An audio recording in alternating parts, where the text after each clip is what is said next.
K. DuPont collection informs all aspects of early American history. It talks about what people live with, how they live with it, and why they live with it. It talks about where objects fit in the home and how they were utilized. I think Bill wanted people to understand how utterly, wonderfully amazing early American craftspeople were. Because these people weren't just craftspeople. They were true artists. They weren't artisans, they were artists. Sotheby's is selling the William K. DuPont Americana collection. It is a collection of great diversity of interests of Mr. DuPont, ranging everywhere from wonderful desks and bookcases with line and berry inlay to a very simple keyhole escutcheon that is in the form of a Hessian soldier, and everything in between. And that's what makes the collection, I think, so interesting. There's many collections within the collection. It was primarily based in the Pennsylvania region, Philadelphia, and the surrounding communities. His collection was probably the largest that I ever had the opportunity to work on, and I would say the largest that I even knew about. Once he had an object in his sights, there was no stopping him when it came to bringing it into his collection. My father was a passionate collector. He had a voracious appetite for knowledge of the subject matter. He was always sort of on a quest. Bill wasn't just a collector. He wasn't just assembling objects to look at. He was a wonderful historian. His interest was not only in the object, but in the history behind the object. And that makes a collection really unusual. If you loved American history, you couldn't have found a better teacher.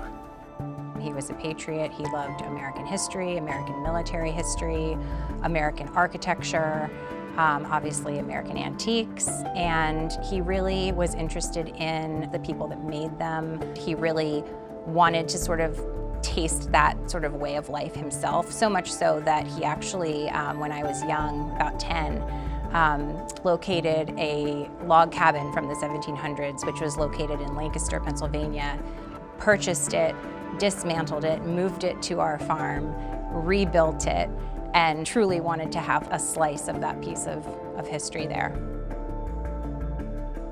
He wanted to understand the story behind the object.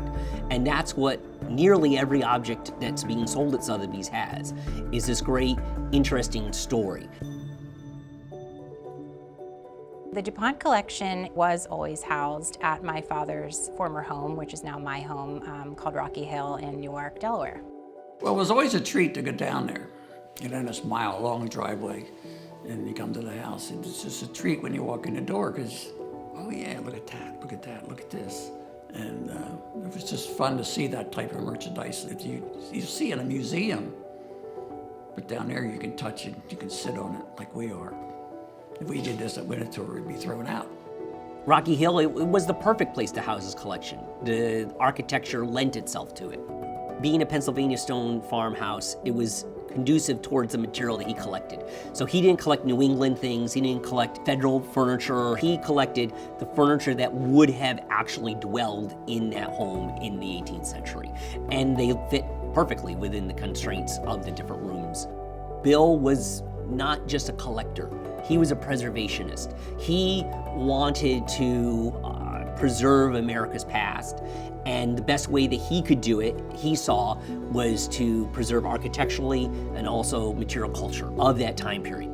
There's a lot of important details about pieces in the collection that might be easy to overlook, particularly the kind of interrelationships among different types of objects. He assembled disparate pieces from all different corners of the area and put them together in different rooms and different settings. And so you could really compare and contrast, look at how one cabinet maker constructed a chest of drawers compared to how another cabinet maker did, but also more complex organizations in terms of how does the engraving on a powder horn relate to, say, the inlay work on a Chester County chest of drawers. So it's interesting to see how these objects interrelated. So culturally, material culturally, how these objects spoke was very important to him. And he was constantly changing that dialogue. Bill had collected what I would say is probably the largest private collection anywhere of line and bury inlay.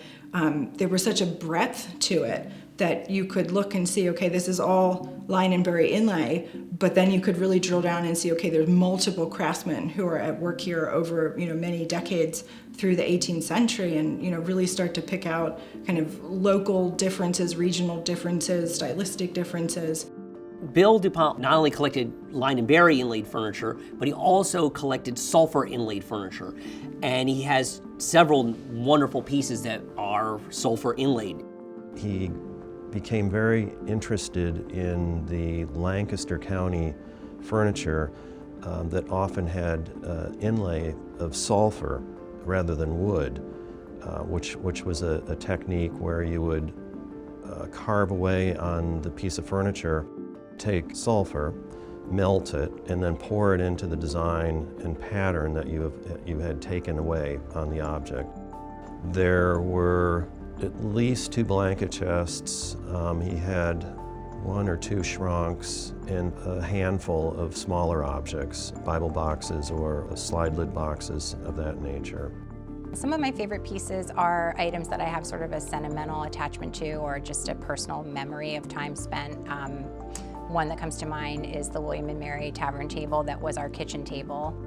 Bill DuPont has a plethora of different tables that he collected over the years. But one of his most famous we'll be offering is this fabulous tavern table that sat in his kitchen and has this beautifully shaped top, and inlaid into the top of it in each of the corners of these beautiful hearts. And underneath that is a single drawer which has this beautifully scalloped apron, and even the stretchers have a beautiful scalloped pattern to them. And to my knowledge, it's the only surviving Pennsylvania tavern table with an inlaid top of that form. One of his favorite things were Delaware Valley ladder-back chairs. He had many of them. His other interests were Windsor chairs. He loved Pennsylvania Windsor chairs. He particularly loved Lancaster County side chairs with the bone arrow feet. If I had to pick one as my favorite, I would pick the Martin Fry Kentucky long rifle. I think it's an absolutely exquisite work of art. Many people don't realize that firearms from that time period weren't just functional objects, but they were true works of art.